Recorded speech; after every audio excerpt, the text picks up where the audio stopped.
All right, let's cut through the noise. You're stuck in your head, spinning in circles, analyzing every detail, every decision, every possibility until you're paralyzed. Sound familiar? That's overthinking, and it's not helping you. In fact, it's the very thing holding you back. You don't need more time, more research, or more opinions. What you need is to move, to trust yourself again. This isn't about being reckless. It's about waking up to the fact that your gut, your instincts, your inner wisdom have been screaming for your attention. And today, we're done letting fear run the show. It's time to stop overthinking and start trusting. Let's go. Overthinking often disguises itself as being cautious, responsible, or prepared. But the truth is, most of the time, it's just fear wearing a clever mask.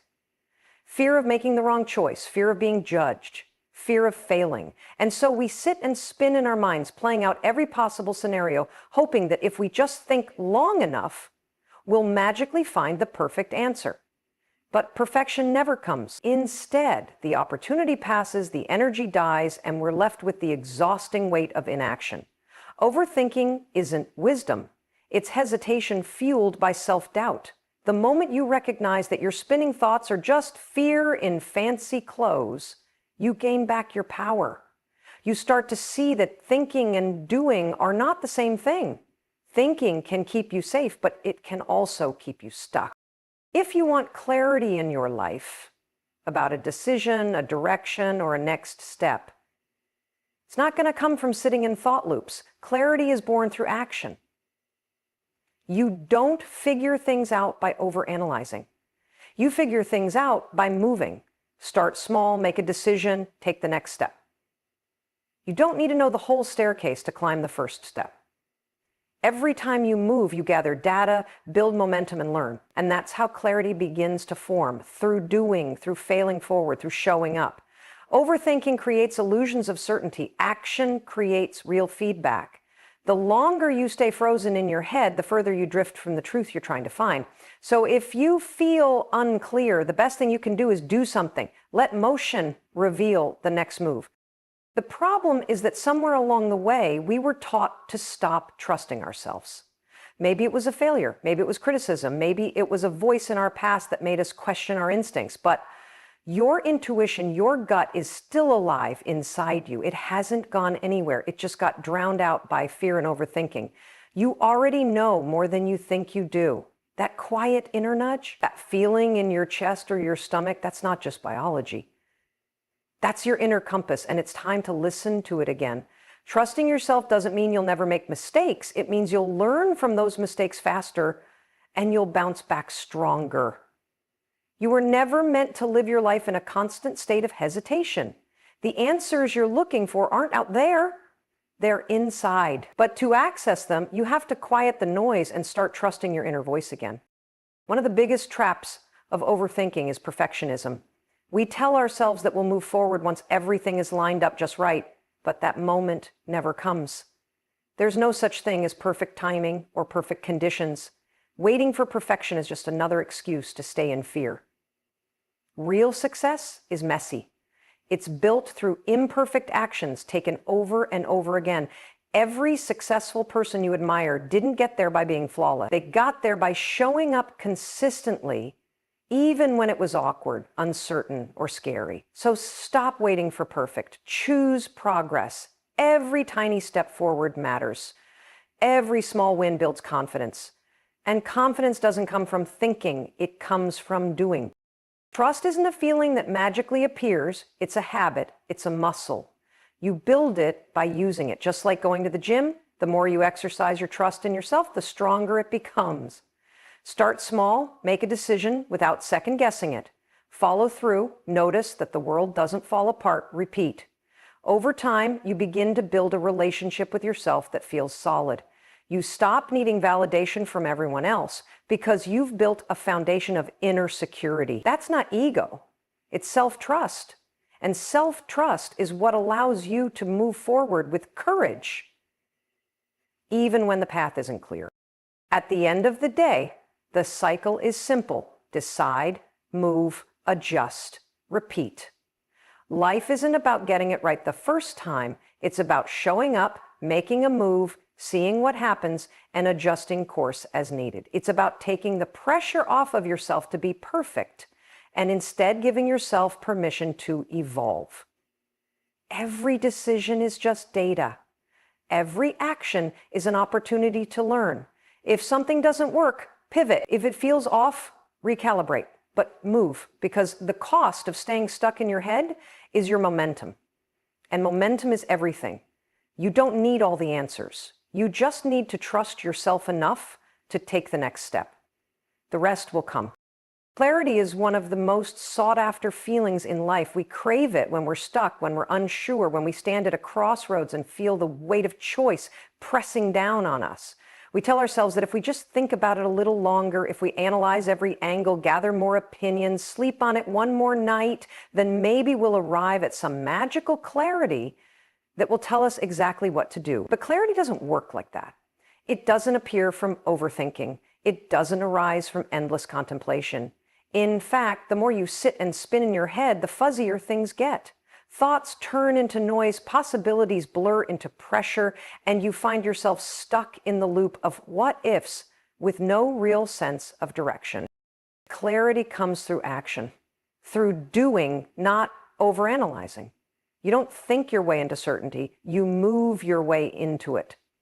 Imagine trying to learn how to swim by reading about it. You could spend months studying swimming techniques, memorizing every stroke, even visualizing yourself doing laps. But none of that will teach you what it actually feels like to be in the water. You don't become a swimmer until you get in the pool. And the same goes for clarity. You don't figure out the right job, the right relationship, the right move in life by thinking it to death. You figure it out by trying, by stepping forward, and paying attention to what happens next. There's a kind of wisdom that only emerges in motion. When you take action, any action, you start to create real feedback. You get information from the world, from your environment, from your own emotional response. You start to see, feel, and sense what's working and what's not. That's when clarity begins to form, not because you thought your way there, but because you experienced your way there. It's like walking through fog. Every step reveals just a little bit more of the path. You don't see the whole road from the beginning, but the more you move, the more you see. Clarity is a process of discovery, not a prepackaged revelation. The fear that keeps people from moving is usually rooted in a desire to get it right on the first try. But here's the truth. Most decisions in life aren't final. Most things are adjustable. You're allowed to pivot. You're allowed to change your mind. You're allowed to say, I tried that and it's not for me. The fear of making the wrong decision paralyzes so many people, but the real mistake is making no decision, because that's when your energy stalls. That's when doubt multiplies. That's when self-trust erodes. The longer you wait to act, the heavier it all becomes. But the moment you take even a small step, you create momentum, and momentum has a way of clearing the mental fog. Taking action doesn't mean rushing or being reckless. It simply means engaging with life. Instead of sitting on the sidelines waiting for the perfect moment, you step onto the field and start playing. You make a call. You send the email, you sign up for the class, you say yes or you say no, and then you learn from what that choice brings into your life. Some steps will feel right, others might feel off, but all of them will teach you something. That's where clarity lives, in the experience, not the expectation. Another reason people stay stuck is because they want certainty. They want guarantees. But certainty isn't the goal, growth is. And growth only happens in motion. When you act, you stretch. You discover strengths you didn't know you had. You face fears and come out stronger. You start to build a trust in yourself that thinking alone can't provide. And with each small move, you build a clearer picture of who you are and what you want. Not because you sat and figured it all out, but because you lived your way into the answers. So the next time you feel confused or stuck, stop asking, what's the right thing to do? And start asking, what's the next thing I can do? Even if it's a small move, make it. Don't wait for the perfect plan. Start with what you know, take action, and let the clarity catch up to you. Because it will. That's the secret. Clarity doesn't precede movement, it follows it. There's a quiet voice inside you that often gets drowned out by the noise of overthinking, doubt, and external opinions. It's not loud. It doesn't shout. It whispers gently, confidently, persistently. That voice is your intuition. It's your inner compass, your built-in guidance system, and it's been with you your whole life. But over time, many of us stop trusting it. We start to rely more on logic, on external validation, on statistics, on what other people think is best for us. We second-guess ourselves, even when something deep down feels so clear. We override our gut instincts in favor of what seems safer, more rational, or socially acceptable. And in doing so, we lose touch with one of our greatest sources of clarity, strength, and direction. Intuition doesn't always give you detailed explanations. It won't show you the entire plan or spell everything out step by step, but it knows. It's a felt sense, a knowing without needing all the facts. It's when you meet someone and something feels off, even if they say all the right things. It's when you feel pulled toward a decision that makes no sense on paper but feels right in your bones. It's that flash of insight, that gut reaction, that inner nudge that seems to come out of nowhere but carries a deep certainty. That's your intuition at work. And it's not magical or mystical. It's a real, natural part of you. The problem is most of us have been trained to ignore it. We're raised in systems that prioritize logic over instinct, analysis over feeling, proof over inner knowing. So it's no surprise that we learn to silence our gut feelings in favor of what seems more reasonable. But here's what we forget. Intuition is based on a deep subconscious intelligence. It draws on your lifetime of experiences, your values, your observations, and your emotional intelligence. It sees patterns your conscious mind can't yet see. It works faster than your rational brain and cuts through noise with remarkable precision if you let it. The challenge isn't that your intuition is broken, it's that you've stopped listening to it. You've let the volume of fear, doubt, and overthinking drown it out. When you learn to trust your intuition again, you begin to feel more grounded, more confident, and more aligned.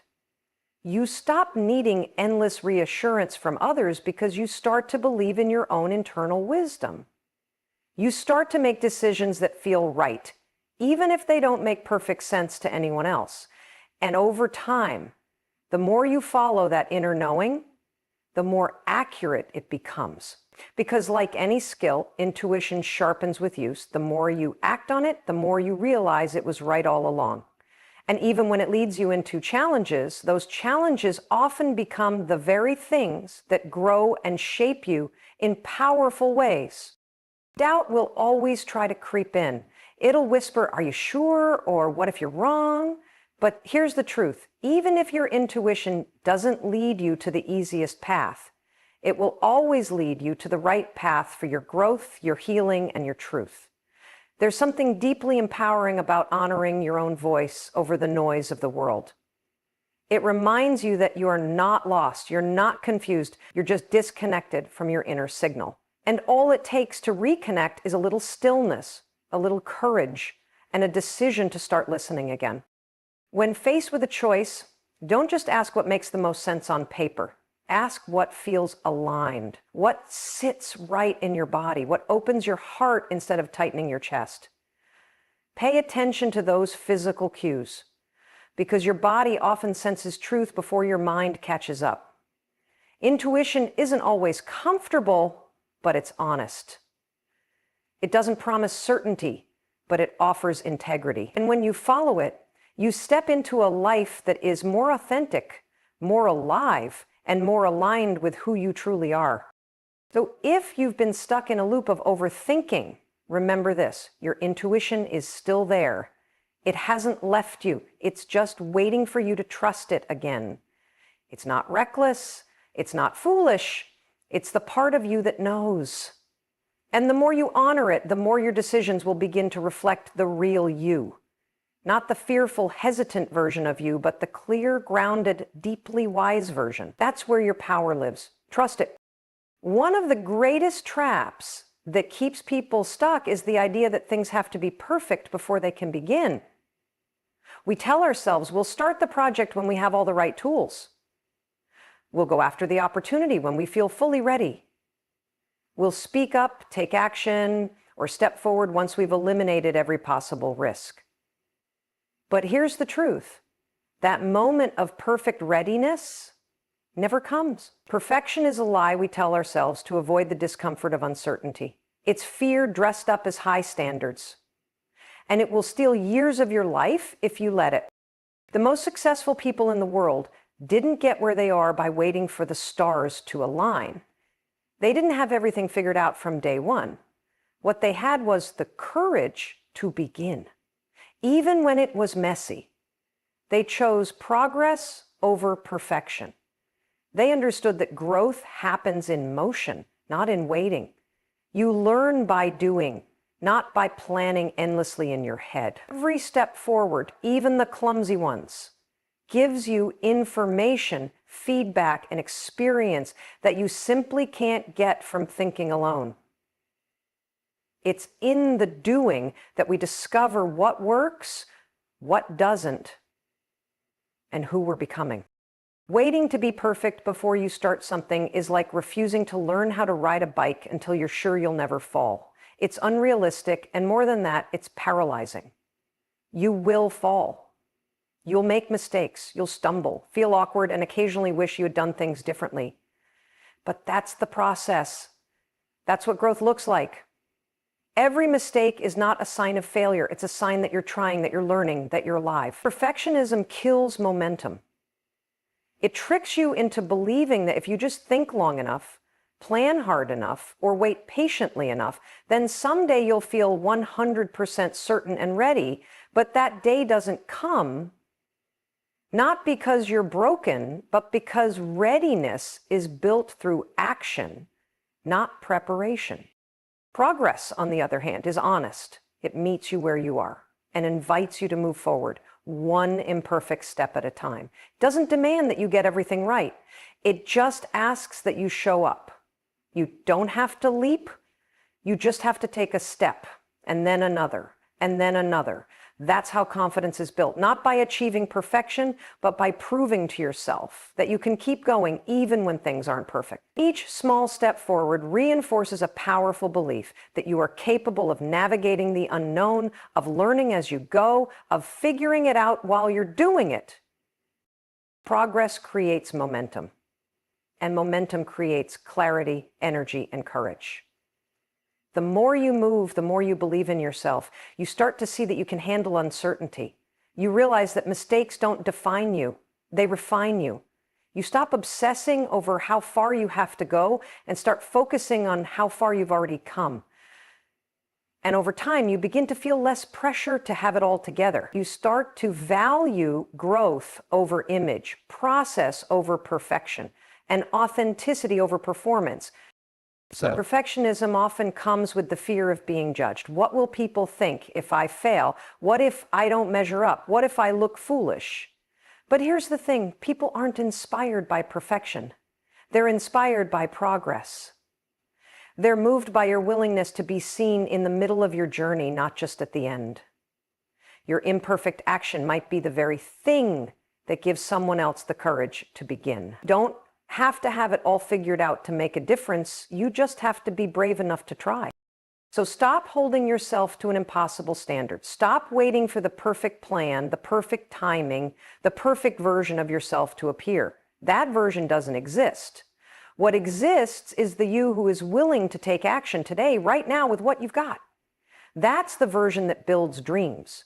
That's the version that creates impact. Perfection might feel safe, but it won't move you forward. Progress will, and if you keep choosing progress, step by step, day by day, you'll look back one day and realize that all those little imperfect moves added up to something extraordinary. Trust is not something you wait to feel, it's something you learn to build. It's a skill, a practice, a muscle. And just like any muscle, it gets stronger the more you use it. We often think that trust, especially self-trust, is something that should just exist naturally, that one day we'll wake up with total confidence and belief in ourselves. But that's not how it works. Trust doesn't appear out of nowhere. It comes from showing up for yourself over and over again, especially when it's uncomfortable, especially when you're scared, especially when you don't know if things will work out. It's earned not by being perfect, but by being consistent. You build trust in yourself by taking action and seeing that you can handle whatever happens next, even if the result isn't what you hoped for. You prove to yourself that you can adapt, recover, and keep going. That's real trust. It's not about always getting it right. It's about knowing that you'll keep showing up no matter what. And the only way to build that kind of resilience is to move, to act, to try, to lean in, even when your mind is screaming all the reasons you should wait, pause, or hold back. When you trust yourself, it doesn't mean you won't feel doubt. It means you don't let that doubt dictate your decisions. It means you can hear the voice of fear and keep going anyway, because you've trained yourself to listen to a deeper truth. Trust says, I've got me. No matter what happens, I'll figure it out. That kind of internal security can't be faked, and it can't be given to you by someone else. You have to earn it with your own actions. Every time you follow through on a commitment to yourself, you add a layer to that foundation. Every time you do what you said you would do, even if it's small, even if no one else sees it, you reinforce the belief that you are dependable, that you are capable, that you can be counted on. On the flip side, every time you break promises to yourself, procrastinate on your goals, or back down out of fear, you chip away at that trust. You send yourself the message that your own word doesn't matter.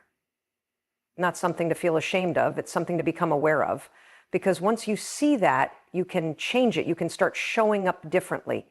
Not with huge, dramatic gestures, but with small, intentional steps. You don't build trust in one grand moment. You build it in the daily choices, the little acts of courage, the follow-through, the discipline, the integrity. And the beautiful thing is, trust compounds. Just like interest in a savings account, the more you invest in yourself, the more you grow. The more you act in alignment with who you want to be, the more your identity begins to shift. You start to see yourself as someone who is reliable, someone who follows through, someone who does the hard things even when they don't feel ready. And that identity becomes a powerful anchor when things get tough. It reminds you that you've handled hard things before and you'll handle them again. But here's the part most people miss. You don't have to feel confident to start building trust. In fact, you usually won't. Trust comes before confidence. You act first and the belief follows. Confidence is the reward, not the prerequisite. So if you're waiting to feel ready, waiting to feel sure, you're going to be waiting forever. The way forward is to take the step, even when your hands are shaking, even when your voice is unsure, even when you have no idea how it's going to work out. Because every time you do, you prove to yourself that you are stronger, braver, and more capable than your fear would have you believe. You don't need to have all the answers. You don't need to see the whole path. You just need to be willing to trust yourself enough to take the next step, and then the next, and then the next. One day you'll look back and realize that all those little moments of choosing to trust, choosing to move, to act, to try, became the foundation of an unshakable belief in yourself. And that belief, that's where your freedom lives. So here's the truth. Overthinking will keep you in the same place, spinning your wheels, second-guessing every move, and draining your energy before you even begin. But you weren't meant to live like that. You weren't meant to stay stuck in analysis, waiting for perfect answers. You were made to move, to trust, to lean into your life with bold, imperfect action. You don't need all the answers to take the first step. You just need the courage to start. Clarity will come, confidence will grow, self-trust will deepen. And every time you choose progress over perfection, intuition over fear, action over hesitation, you reclaim your power. The breakthrough you're waiting for isn't in your thoughts, it's in your decision to act. So stop overthinking, start trusting, and watch how your entire life begins to shift.